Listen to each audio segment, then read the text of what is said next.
इच्छा आहे तिला सुरून लागतोय? नाही, त्या कोणाच्या इच्छा कशा असतात आता मी सांगू शकत नाही ना. त्यांच्याकडे सध्या आकडा आहे, आकडा 4चाच आहे बरं का. ते चौकार मारतील तर आम्ही षटकार मारू. रावसाहेब चंद्रपूरमध्ये भाजप आणि ठाकरेंची सेना ही सत्ता स्थापन करते आणि तिथे ठाकरेंना महापौर पद मिळते. तशीच परिस्थिती मुंबईत येऊ शकते. बघा, चंद्रपूरचा विषय अद्याप पूर्ण व्हायचा आहे आणि त्या संदर्भात अंतिम निर्णय झालेला नाही कोणत्याही प्रकारचा. नक्कीच आमच्याशिवाय तिथे महापौर कोणाचाही बसणार नाही, हे खरं आहे. एका बाजूला काँग्रेस आहे, दुसऱ्या बाजूला भारतीय जनता पक्ष आहे. स्थानिक विषय लक्षात घेऊन शिवसेना पक्षप्रमुख निर्णय घेतील. आज दिल्लीमध्ये राष्ट्रीय अध्यक्षपदाची प्रक्रिया चालू आहे, भाजपच्या राष्ट्रीय अध्यक्षपदाची. त्यासाठी सगळे नेते दिल्लीत गेलेत. त्यांनी केंद्रीय नेतृत्वासमोर असं म्हटलेलं आहे की स्ट्राईक रेट भाजपचा कमी आला, एकनाथ शिंदे यांनी जास्त जागा लढल्यामुळं नुकसान झालं भाजपचं, असं थेट केंद्रीय नेतृत्वासमोर. हा त्यांचा अंतर्गत प्रश्न आहे.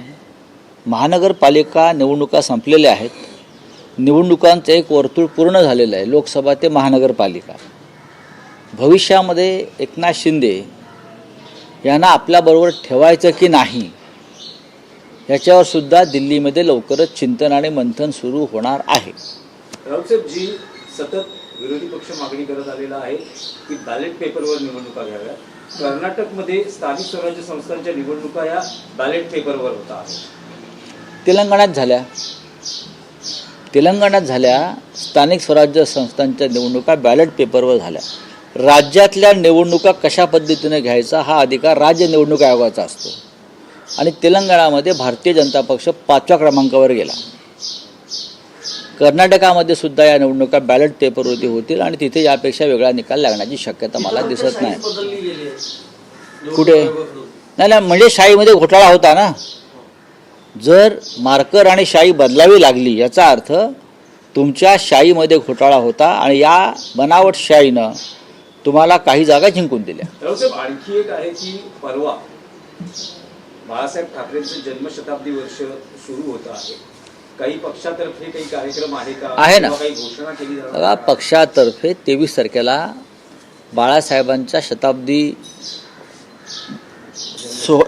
वर्षाला जी सुरुवात होते आहे तर नक्कीच कार्यक्रम असणार, सोहळा असेल.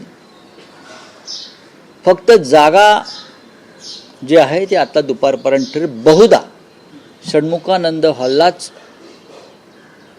हा कार्यक्रम होईल. शिवसेना आणि मनसे यांनी हा कार्यक्रम एकत्र करावा अशी आमची भूमिका आहे आणि त्या संदर्भात सन्माननीय राज ठाकरे महाराष्ट्र नवनिर्माण सेनेचे प्रमुख यांच्याशी आमची चर्चा झाली. शिवसेना आणि राष्ट्रवादी काँग्रेसमध्ये जी फूट पडली त्यानंतर चिन्ह तिकडे दिलं गेलं, त्या विरोधात तुमच्या ज्या याचिका दाखल आहेत त्याच्यावर उद्या सुनावणी होते. तुमच्या गटाला 3 तासांचा युक्तिवादाचा वेळ आहे, राष्ट्रवादीला म्हणजे अजित पवार आणि एकनाथ शिंदे यांच्या गटाला 2-2 तासाचा वेळ देण्यात आलेला. या सगळ्या संदर्भात काही नाही, उद्या पाहू ना. तारीख पडते की देवतेचा अंतरात्मा जागा होतो बरं का. आतला आवाज जो असतो ना तो जागा होतोय आणि संविधानाची किती बूज राखली जाते हे उद्या आम्हाला कळेल. न्यायाधीशांचं एकूण कल असं आहे की 2 दिवसात अंतिम सुनावणी. चांगली गोष्ट आहे, चांगली गोष्ट आहे. आम्ही त्याचं स्वागत करतो. नाही, मी आता काहीच सांगत नाही.